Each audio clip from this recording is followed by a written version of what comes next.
अब सरकार के यहाँ से भी आवाज निकले लागल बा। सरकार के लोग भी पार्लियामेंट के अंदर सवाल पूछता। भोजपुरी भाषा को भारतीय संविधान की 8वीं अनुसूची में शामिल कराने हेतु भोजपुरी जन जागरण अभियान द्वारा 1 दिवसीय धरना प्रदर्शन का आयोजन डॉक्टर संतोष पटेल के नेतृत्व में 14 दिसंबर 2025 को दिल्ली के जंतर मंतर पर किया गया। भोजपुरी जन जागरण अभियान का ये 26वां धरना प्रदर्शन संगठन के 10वें वर्ष में तीसरा धरना प्रदर्शन है।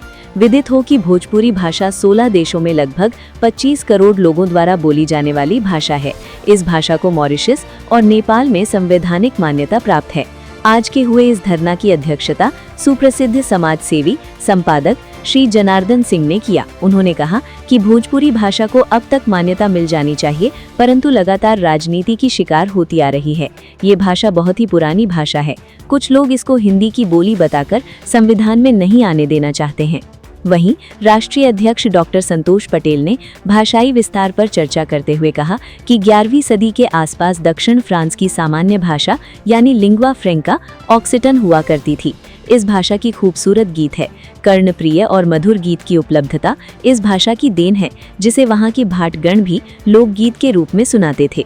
लेकिन 1539 के आसपास किंग फ्रैंकोइस ने एक कानून लाकर देश में पेरिस की एक भाषा उत्तरी फ्रेंच को देश की भाषा घोषित कर दिया।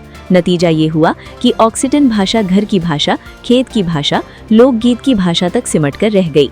डिस्कवरी ऑफ फ्रेंच नामक पुस्तक में ग्राहम रॉब लिखता है कि फ्रेंच को बनने और मानकीकरण में तकरीबन 300 साल लगे थे, लेकिन बात यहीं खत्म नहीं हो जाती है। जैसे बिहार या पूर्वांचल का एक बड़ा हिस्सा भोजपुरी बोलता है, वैसे ही ऑक्सीटन दक्षिणी फ्रांस की भाषा है। भोजपुरी की तरह वहाँ की आबादी का लगभग 90% लोग प्रयोग करते हैं।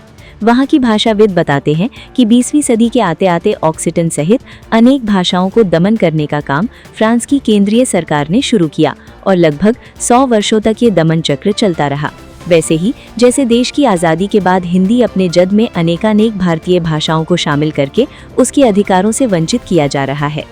इसको समझना है तो 2001 और 2011 के भाषाई जनगणना को देखना आवश्यक है कि कैसे इन 10 वर्षों में हिंदी ने 48 भाषाओं से बढ़ते हुए अब 57 और करोड़ों की संख्या वाली अन्य की कोटि में शामिल भाषाओं को निगल लिया है। चूंकि वे पच नहीं पा रही हैं, अतः वे स्पष्ट रूप से दिखाई दे रही हैं कि कैसे सत्ता ने भाषाई लोकतंत्र का गला घोंटा है।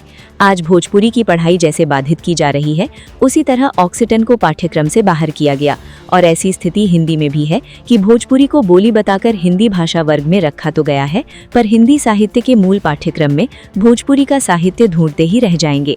हम लगातार 6 अगस्त 2015 से संसद के प्रत्येक सत्र में धरना कर सरकार के गृह मंत्रालय, प्रधानमंत्री कार्यालय से मांग करते आ रहे हैं। इसके बावजूद सरकार अभी तक हम 25 करोड़ भोजपुरियों की भावना को नहीं समझ रही। हमें उम्मीद है कि ये सरकार भोजपुरी को जल्द ही मान्यता देगी।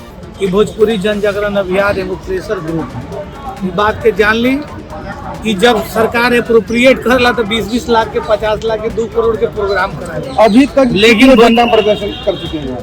अभी तक हमारा जो है 26 धरना, आज के मिला के 26 धरना हो गया और प्रदर्शन हो गया। 26 में आज को मिलाकर के 26 में उससे पहले 25 हुआ। क्या रिजल्ट निकल के आयल बा? निकल के आयल बा कि अब सरकार के यहाँ से भी आवाज निकले लागल बा।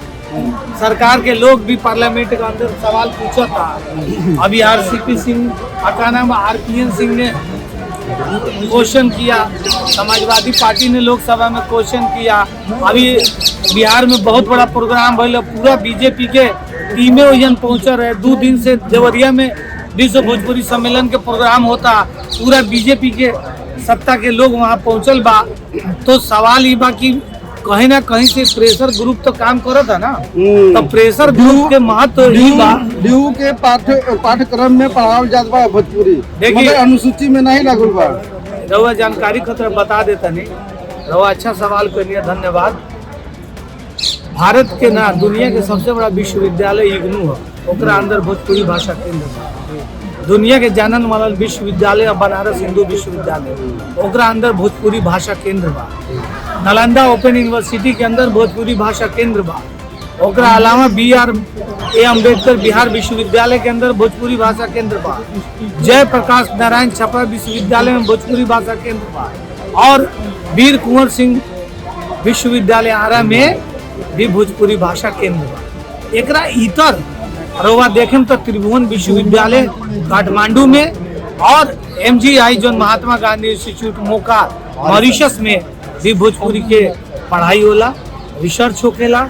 और वह जान के हैरानी हुई कि जापानीज, अमेरिकन और इंग्लैंड से बड़े बड़े लोग, कोरिया के लोग भोजपुरी में रिसर्च करते। जब इतना यूनिवर्सिटी में विश्वविद्यालय में लागू बा ये भाषा, तो काहे के इतना जद्दोजहद करे पड़ता है? कोई जद्दोजहद नहीं है। भारत में भाषा के संवैधानिक दर्जा देवेला कोनो तरह के पैरामीटर नहीं, या तो जनभावना से ही होखेला या पॉलिटिकल जो राज सत्ता चाहे। अब डोगरी के तो कोनो आंदोलन ना भइल, लेकिन राज सत्ता चहलक तो हो गई।